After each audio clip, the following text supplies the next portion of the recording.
Hi, everybody, and welcome to another blog or vlog or podcast, whatever you're listening to this. I just want to say thank you for um, spending some time with me again.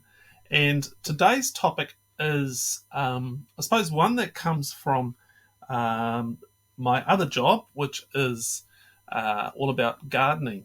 And I remember quite well, and I love this particular rose. And if you come over to the website and have a look at the actual blog post, you'll see the rose and you'll see a little video that I made about it. But as I came to prune this very old rose, I said a prayer. Creator God, guide me as I prune, as I cut and I snip, wire brush and bend. Cause new growth to fill the world with your beauty and purpose. Okay.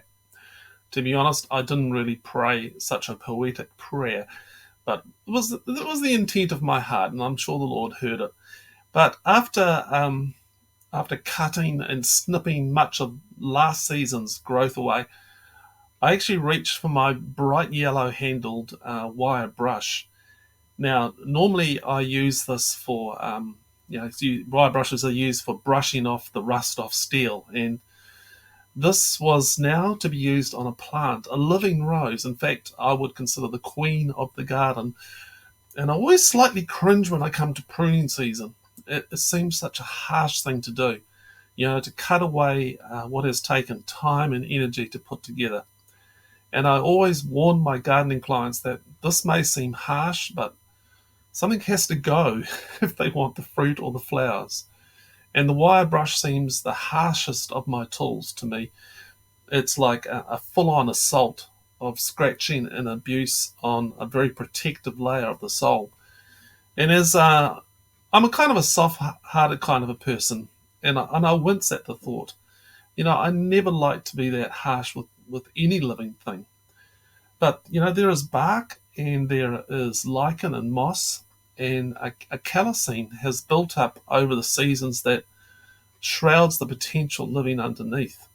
And there, under the protective layers, is a place of cellular transformation. Like, I can't see it with my naked eye, but I know it's there. And all it needs is to be stimulated into growth and some irritation and a little bit of light to touch its cells. And then, boom, multiplication begins to happen. And cells form other cells, and there's this absolute explosion of beautiful growth. Um, I can't see it, but I know it's happening. And then a few months later, a bud is like pushing out in the spring and telling the world, I'm here. And I've got something to display, a beauty and a significance. And, whenever I see this in the spring, I do a little dance, really.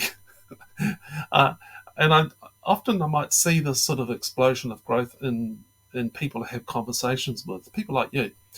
And actually, if you come over to the website and have a look, you'll see a picture of a new bud that was formed in 2016. So that's 6 years ago, after a wire brushing in the winter. And I've put up a video of that same rose bush 5 years later, and which I took it just a few days ago. And you'll see the incredible difference. Now, I just wonder what's covering you. I think we all build up protective layers over our souls, little ways to, suppose, keep the world out from knowing our most authentic selves, ways in which we manage life that might have worked for a while, but in the end need to be removed so that something new can come to life. Before we had layers, before Genesis 3, there was complete and utter intimacy, or intimacy. There were no secrets, no hidden compartments, no fears, no holding back of the truest of who we are. There were no manipulations or demands to get what we need.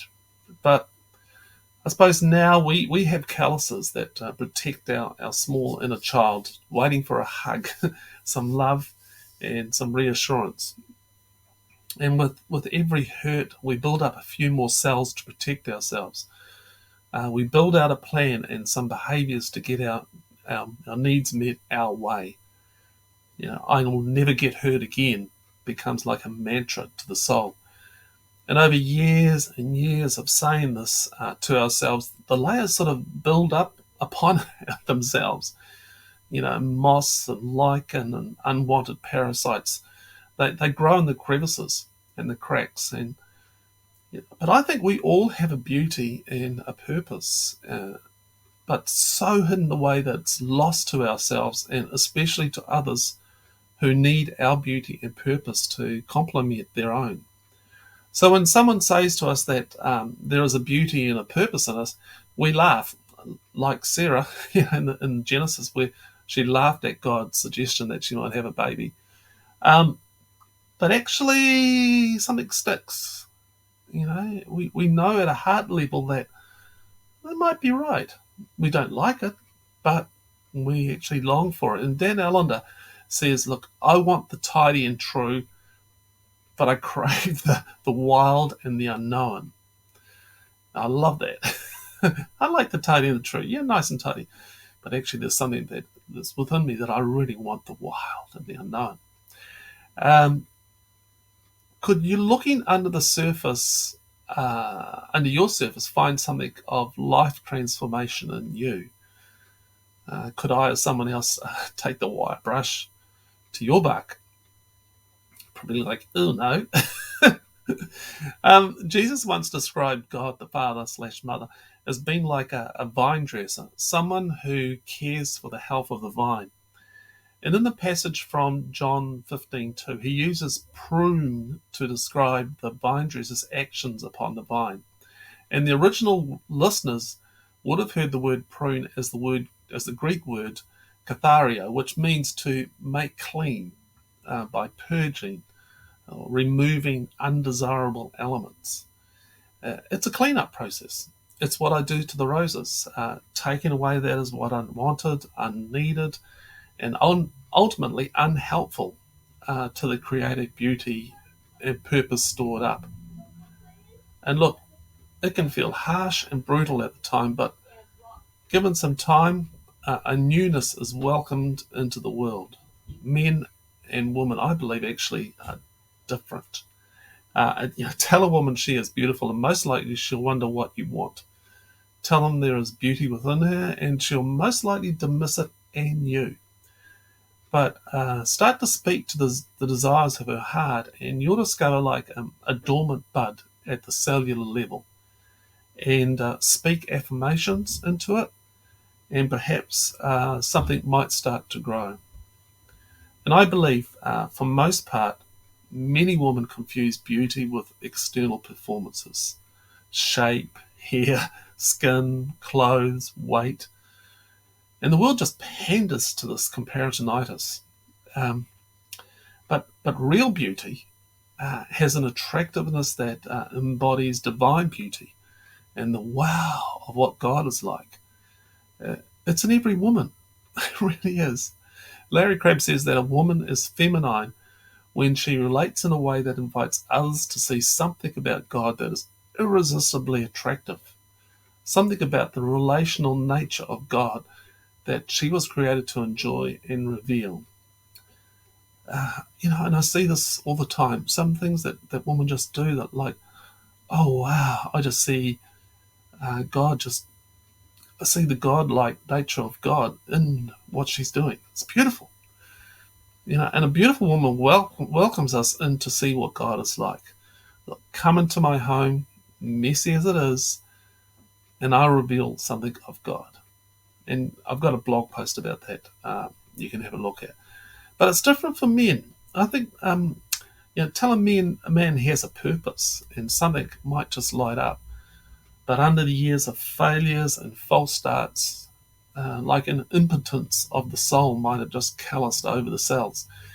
It will still be there, a desire to move into his world and make a difference. Yes, women want to make a difference too, but it comes from a different core place in their soul. It comes from a place of beauty. For men, it's different, and most women don't get it. It's as foreign to them as the idea of expressing beauty is to a man. You see, the chief fear of a man is that he is weightless, that what he does has no impact.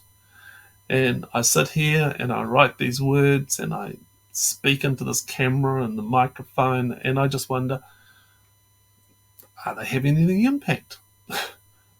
Am I just speaking into nothing? Who's listening out there? Is it making a difference? Will it leave a mark? Change someone's world? Wire brush someone as such so that new growth springs forth? And I seriously do wonder, is this making any difference? And I don't get a lot of feedback from my YouTube or videos or podcasts. So I'm like, am I just speaking to myself? So if you want to encourage me, send me an email. Where will this bursting bud of creativity that I'm just sharing here go off to? Will it reach a heart? Will it touch a heart? If it's you, please email me. Look, as a male pruning a rose, I want to see the new growth influencing the space that it takes up. There's progress and there's life, and that the beauty and the perfumes of the rose will make a difference. I'm bringing some roses home at the moment, and my wife and my family are enjoying the beauty and the fragrance, and I light up because it's like I'm moving into the world and I'm bringing something of beauty. So it's a male thing. But you can read more about men, and I've got some posts in the book about understanding men. But rose bushes don't run from the wire brush. Like, have you ever seen a rose bush take up roots and run? Can you imagine that? Like, I'm walking towards this rose bush with the secateurs and the wire brush in hand, and the rose bush suddenly gets up and out of the soil and takes off. Seriously though, roses are quite submissive to the care of the gardener. And it's the intentionality of the vine dresser to come every day to care for the rose that makes the difference. Sometimes it's with a secateur, sometimes with wire brush, but other times it's with water and fertilizer and compost. And at other times it's just to stand back and gaze with wonder at the beauty and purpose unfolding in front of their eyes. They take time to smell the roses and speak words of love and affirmation. Look, I'll take time out of my busyness just to stop and smell the rose and just say thank you. Thanking it for its perseverance and tenacity of mission. Real roses don't run. Instead, they submit to the one who knows them better than they know themselves. Wire brushing happens, but it's for the briefest of moments. In Proverbs 3 verse 12 says, "For the Lord corrects those he loves, just as a father corrects a child in whom he delights." Or perhaps the Pearman Living Translation says, "For the vine dresser brushes and prunes those he loves, just as a loving parent cares for the child they dance over." So it's my version. Look, I get many emails from all people all over the world, some in very desperate situations. What can I do? I often ponder. I mull over advice I could give, suggestions to make that might change things. Sure, there can be truly helpful directions forward, but not after carefully and sensitively noticing the heart of the rose bush in front of me. And if Christ, the master gardener, was standing alongside me, I wonder what he would point out to me. What would he say? That way of thinking and behaviour has served them sort of okay for the period of their life, but now it has to go so something new can come. Barry, see how they've been covered in self-protective layers? How the moss and lichen and parasites and mold have covered over them? That has to go too, because there is something beautiful underneath. And you might also say, I'm always doing new work in people, and the people I love. More of my beauty and purpose to come out of them. I think God the gardener is very patient with us. Their care can feel like a wire brush, but probably it's more like a gentle nudge with open-hearted questions that we didn't want to hear. It's an invitation to let them into where they already know the mess.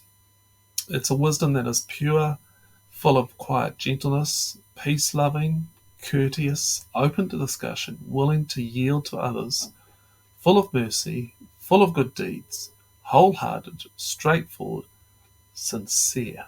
And that's sort of from James 3:17.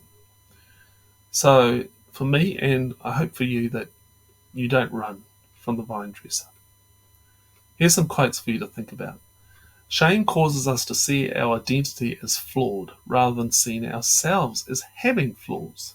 Dan Allender. All changes, even the most longed for, have their melancholy, for what we shall leave behind us is a part of ourselves. We must die to one life before we can enter into another. In Anatole, France. Metanoia, or change of consciousness, can only come with time. Patience is the very shape of love. Without it, religion is merely about enforcing laws and requirements. Richard Rohr. The word change normally refers to new beginnings, but transformation more often happens not when something new begins, but when something old falls apart. The pair of something old falling apart, disruption and chaos, it invites the soul to listen at a deeper level. It invites and sometimes forces the soul to go to a new place because the old place is not working anymore. Richard Rohr. Some questions. Where have you felt the wisdom of a gentle wire brush on your life? Old ways being removed so something new can emerge. Number 2, what happens in you when you hear the words beauty and purpose? 3, the quote, I want the tidy and true, I crave the wild and unknown, from Dan Allender, has an invite to venture into the unknown. How comfortable are you at stepping into the unknown? Look, I hope this has been of help to you this week or whenever you're listening to it. And if you want to email me, I'd just love to hear from you because I truly like to connect with people where they're at. You can email me at barry@turningthepage.co.nz. And just another big thank you to those people who give a little bit of money each month, $1 a month, US dollar a month. That just helps to pay for the costs of the website and what I'm doing here. And if you'd like to be part of that team, it's at turningthepage.co.nz/support. Okay, until next week, may you be wire brushed gently.